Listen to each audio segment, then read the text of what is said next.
Woodcraft started in 1968 in the garage of the house that we lived in Greenview. How many square feet do we got? About 45,000. 45,000 square feet. But it grew one building at a time. Mostly we concentrate on the commercial millwork end. We've done a lot of work in hospitals. This product here is one of the many check-in counters that we throughout the airport. We're making hundreds of them. Hi, Jack. It's always nice to see him come down on the shop, and every time he's doing something down there, he's got a big smile on his face, so that's the most rewarding part about seeing him there. He lets everybody know if they're doing something wrong. And he's little, but he's a little shit. He always voices his opinion. He's always done that. I started when I was a kid, 6 years old, so that's all I know. I don't know nothing else but wood.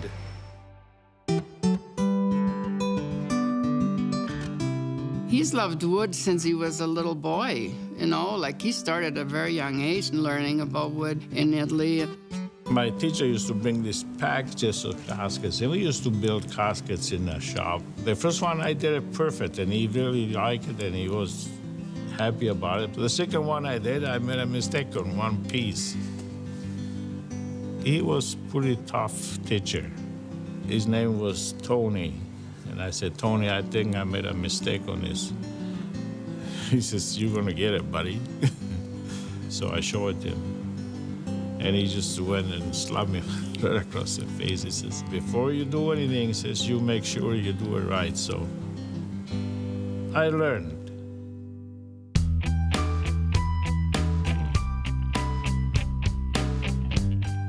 My mom loved Elvis Presley, was an Elvis fan, and when she seen my dad for the first time, he had the Elvis hair, and she thought, oh my God, this guy looks like Elvis, and that's what drew her to him the first time.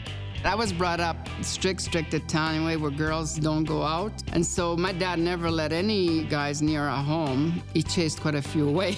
Then Nick came along, and my mom and dad both just fell in love with him.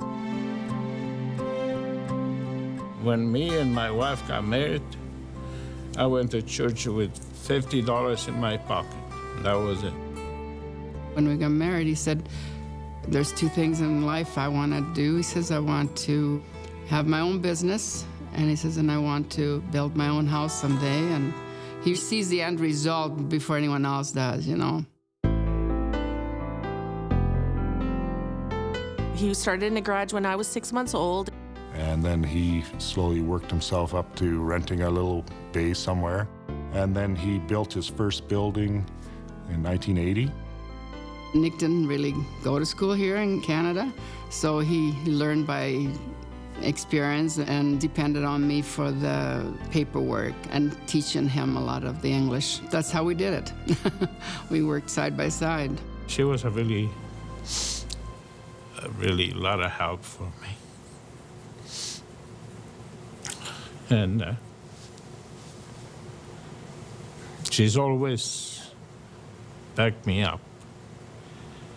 Whatever I did, she never said, no, you cannot do that. She's always said, go ahead, do whatever you think is best. He put a lot of hours in most of his life. I worked hard all my life. I was at the shop sometime until 1 o'clock in the morning. When I was growing up, he was always gone at work. So I didn't get to know him till I started working with him. He was not there in person when I was growing up as much as I would have liked, but he was always very generous to us kids. We had an amazing life growing up. When you work hard like he has, the thing that will pay the price usually is your health. A few years ago, I left the business because I had 2 heart attacks. And I had to kind of slow down.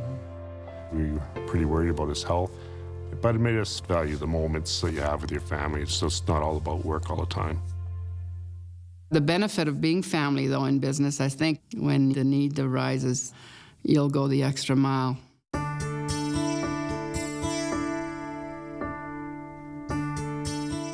I could never done this if I was in Italy.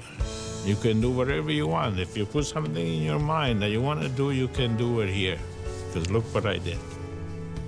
He's my idol. I'm very proud of my father. All the success that he's had, it's well earned. Very big heart, very caring. He puts everybody else's well-being before his own, and he's always instilled that in us growing up. Nick is just there 100%, always has been.